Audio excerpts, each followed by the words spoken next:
March 2013, and Jorge Mario Bergoglio stood on the balcony of St. Peter's in Rome and said a simple Buonasera. Fratelli e sorelle, grazie tante dell'accoglienza. It was the start of a very different pontificate from his predecessor Benedict, who'd retired from his onerous duties. The former Archbishop of Buenos Aires was the first pope to take the name of Francis, the saint of the poor and of nature.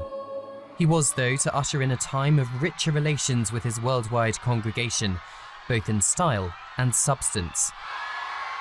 And that soon became evident as he made his presence in the Vatican more accessible. Gone were the grand papal apartments. He moved to the Casa Santa Marta to live simply with others. When he visited the headquarters of the EU, he did so in a battered car, and a more informal approach echoed the approach of John Paul II. The carnival is over, he declared, referring to the Vatican's cliques and factions. There was instead a whirling circus of high-profile media appearances. The Pope wanted to be part of the modern world. He was clearly spontaneous and open. When asked about homosexuality, he answered, "Who am I to judge?" But did indeed pass judgment publicly on those who had been abused.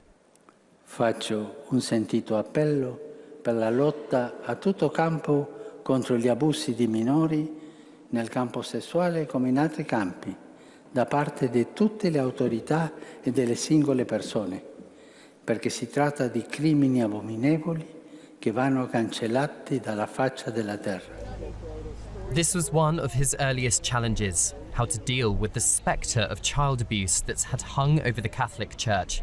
His papacy became an opportunity to end decades of evasion and cover-ups. But traditionalists were fearful of his modernizing tendencies, affirming in their view when he banned the Latin Mass, a form of liturgy popular with conservative Catholics. Buon pranzo e arrivederci.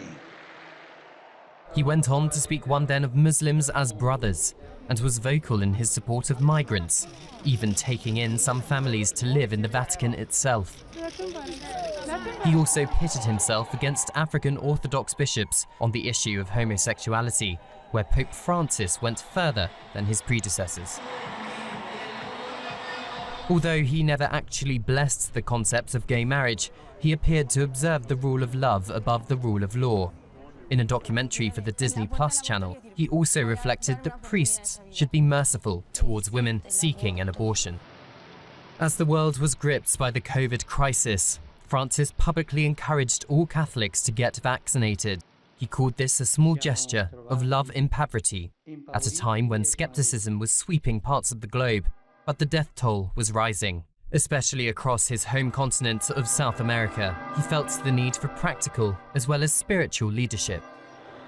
With the invasion of Ukraine, the Vatican needed to deliver its own message in the war of words between Russia and the West.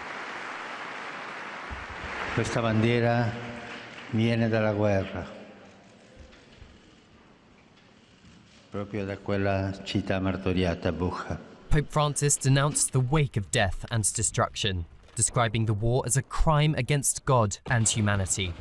He warned of a rising nuclear threat, echoing the views of millions when he said the world once more feels fear and anguish. Per favore, non dimentichiamo di pregare per la martoriata Ucraina.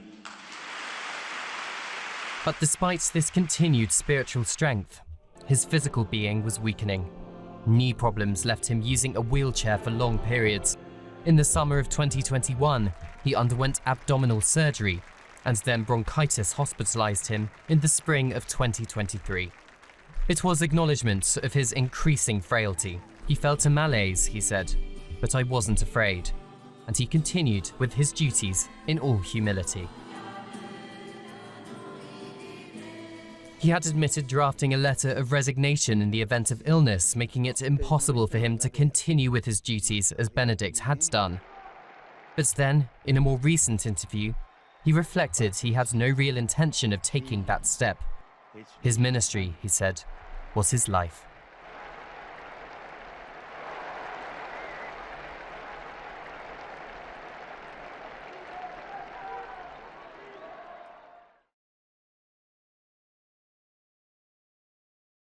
you.